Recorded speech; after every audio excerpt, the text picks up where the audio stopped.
Best varicose wines చికిత్సనే పొందండి. నొప్పి లేని చికిత్స కోసం సంప్రదించండి ఎబిస్ హాస్పిటల్. శ్రీమాత్రే నమః. శ్రీ గురుభ్యో నమః. తదుపరి కుంభరాశి.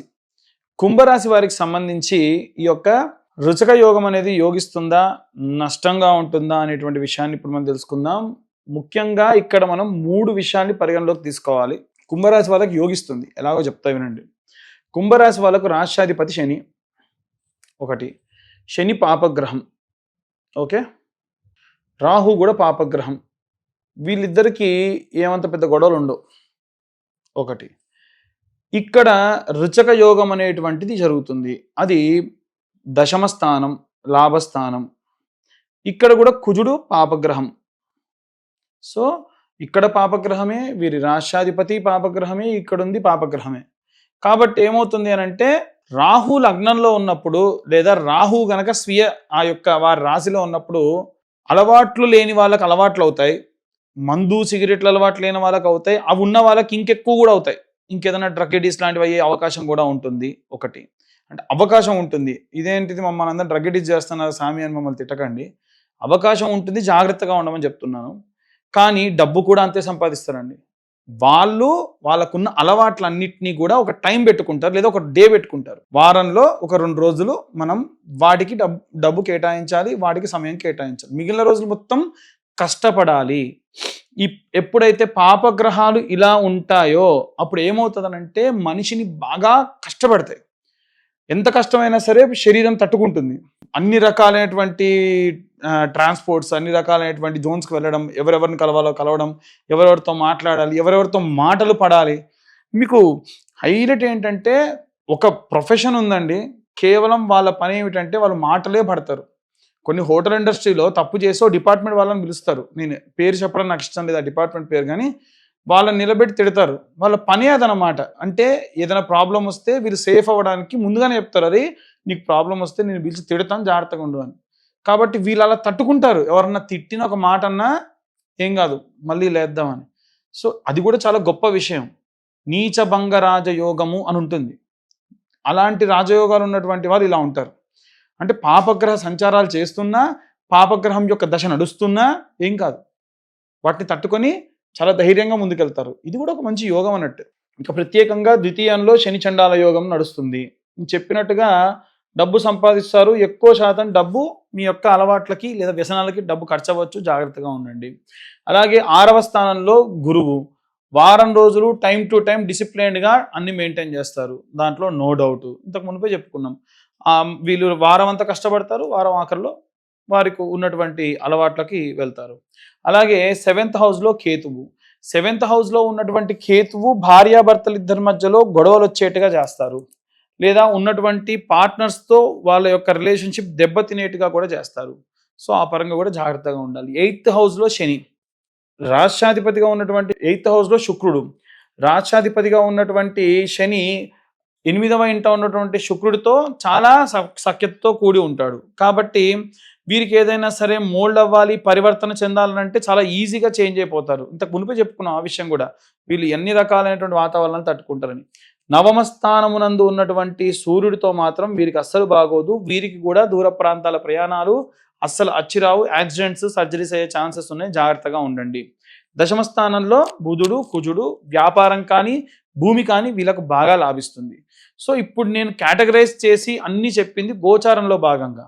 మీ జాతకం తీసుకుంటే దాంట్లో మనకు నవాంశ, దశ, అంతర్దశ, విదశ, సూక్ష్మదశ, అష్టకవర్గ, భావచక్రము, 16 రకాలైనటువంటి నవాంశలు, దశాంశలు, వాటిలో గ్రహ సంచారాలు, ఇక వీటన్నిటికీ సంబంధించి ఫార్ములాస్, దానికి సంబంధించి తాత్పర్యం, ఇలా 70-80 పేజీల్లో జాతకం ఇస్తాయి ఎవరన్నా కావాల్సి ఉంటే. అది కూడా డీటెయిల్గా మీ పేరు, మీ date of birth, time, place ఉంటేనే నేను వారికి జాతకం ఇవ్వడం జరుగుతుంది.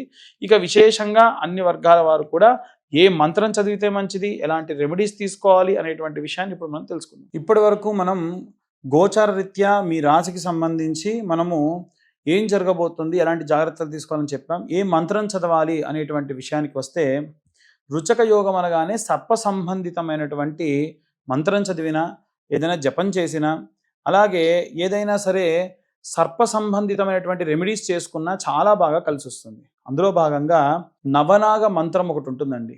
ఆ మంత్రాన్ని నిత్యం 11 సార్లు చదవడం వల్ల విశేషమైన సత్ఫలితాలు పొందవచ్చు. ఆ మంత్రం ఏమిటంటే అనంతం వాసుకిం శేషం పద్మనాభంచ కంబలం శంఖపాలం ధృతారాష్ట్రం తక్షకం కాళీయం తదా. మరొకసారి చెప్తున్నా మంత్రాన్ని.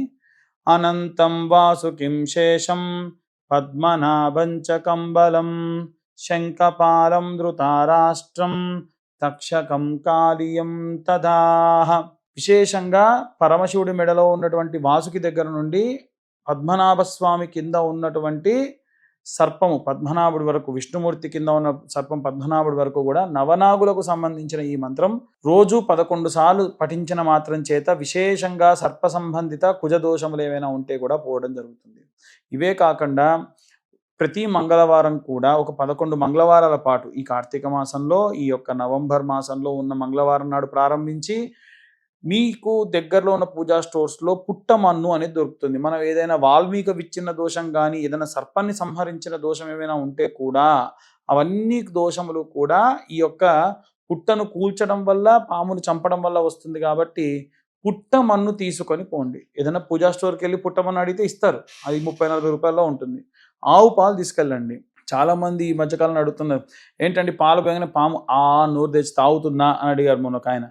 ఎట్టి పరిస్థితుల్లో పాలు పోసేది పాము కోసం కాదు. చాలా మిస్కన్సెప్షన్లో ఉన్నారు. ఈ పుట్టమన్ను తీసుకెళ్ళి వేసిన తర్వాత పుట్టలో పోయడం వల్ల ఆ పుట్టమన్ను పాలు కలిస్తే గట్టి పడుతుంది. కాబట్టి సర్పానికి నివాసం ఇచ్చినటువంటి దాని వలన మీకు సర్పదోషములుంటే పోతాయి. కాబట్టి ఆ పుట్టమన్ను వేసి పాలు పోయడం అనేటువంటిది ప్రతీతి. అంతే తప్ప పాము పాలు తాగడానికి కాదు. ఒకవేళ అక్కడ మీరు పెట్టడం వల్ల పాము తాగుతుంది అది అనుకుంటే అది వేరే సంగతి. కానీ అసలు అయితే పాము పాలు తాగదు.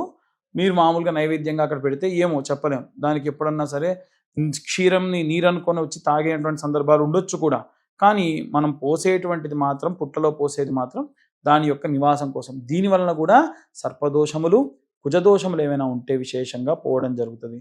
కాబట్టి చాలామంది ఈ సర్ప సంబంధిత దోషములు ఉన్న వాళ్ళు ఏవైనా సుబ్రహ్మణ్యేశ్వర స్వామి క్షేత్రాలు ఉంటాయి. ఉదాహరణకు మోపిదేవి ఉంది, మన హైదరాబాద్లో స్కందగిరి ఉందనుకోండి. అక్కడికి వెళ్ళగానే మీరు చేయాల్సిన పని ఏంటంటే ఆ క్షేత్రంలో ఏమైనా మట్టి ఉంటుంది కదా, అక్కడ ఉన్న మట్టి మనుషులు తొక్కిందైనా పర్లేదు, ఆ మట్టి కొంచెం తీసుకొని కవర్లో వేసుకోండి. ఇలా మొత్తం ఒక 6 నుంచి 11 క్షేత్రాల యొక్క మట్టి తీసుకురావాలి. అది కుక్కి, తిరుత్తని, పళని, స్వామివారి కళ్యాణం చేసుకున్నటువంటి చోట్లు చాలా ఉంటాయి. ఇంకా ఆ క్షేత్రముల దగ్గరికి వెళ్ళి మట్టి తీసుకొచ్చి అవన్నీ కూడా మంచిగా స్టోర్ చేసుకొని ప్రతి మంగళవారం నీళ్ళలో వేసుకొని, మీకు ఎప్పుడన్నా చౌపోటు వేసినా, ఏదైనా విపరీతమైనటువంటి మానసికమైనగా లో ఉన్న ఆ మట్టి నీళ్ళలో వేసుకొని స్నానం చేయడం, అంటే ఒక మగ్గులో పోసుకొని స్నానం చేసి తర్వాత మామూలు స్నానం చేయడం వల్ల ఈ మృత్తికా స్నానం అంటది. ఇలా మీ జాతకరీత్యా ఉన్నటువంటి సర్పదోషములన్నీ కూడా దీనివల్ల పోతాయి. చూసారా, మనం వేలకు వేలు ఖర్చు పెట్టి చేసేటువంటి దానికంటే కూడా విశేషమైన రెమెడీస్ ఇవి. ఇలా ఈ యొక్క రుచక యోగం ఉన్నప్పుడు చేసుకోవడం విశేషమైన సత్ఫలితాలు పొందవచ్చు. ఇక జాతకానికి సంబంధించి కూడా ఎవరికన్నా కావాలనంటే మీ పేరు, మీ date of birth, time, place ఉంటేనే ఖచ్చితంగా జాతకం చెప్తాం. ఎట్టి పరిస్థితుల్లో అవి లేకుండా ఎవరు కూడా మమ్మల్ని ఫోన్ చేసి అడిగే పని కూడా చేయకండి. దయచేసి రాత్రి 9 తర్వాత కొంతమంది ఫోన్ చేస్తున్నారు, అలా చేయకుండా ఉంటే మంచిది. విశేషంగా ఈ వీడియో చూస్తున్నటువంటి వాళ్ళు చూసి వెళ్ళిపోతున్నారు తప్ప లైక్ చేయట్లేదు. మేము చెప్పినటువంటి మ్యాటర్ కనుక ఇన్ఫర్మేటివ్గా ఉంటే ఇంకొంతమందికి షేర్ చేయండి, లైక్ చేయండి, సబ్స్క్రైబ్ చేసుకుంటే మాలాంటి వాళ్ళకి ఇంకా ఎంకరేజ్మెంట్గా ఉంటుంది. సర్వే జనా సుఖినో భవంతు. స్వస్తి.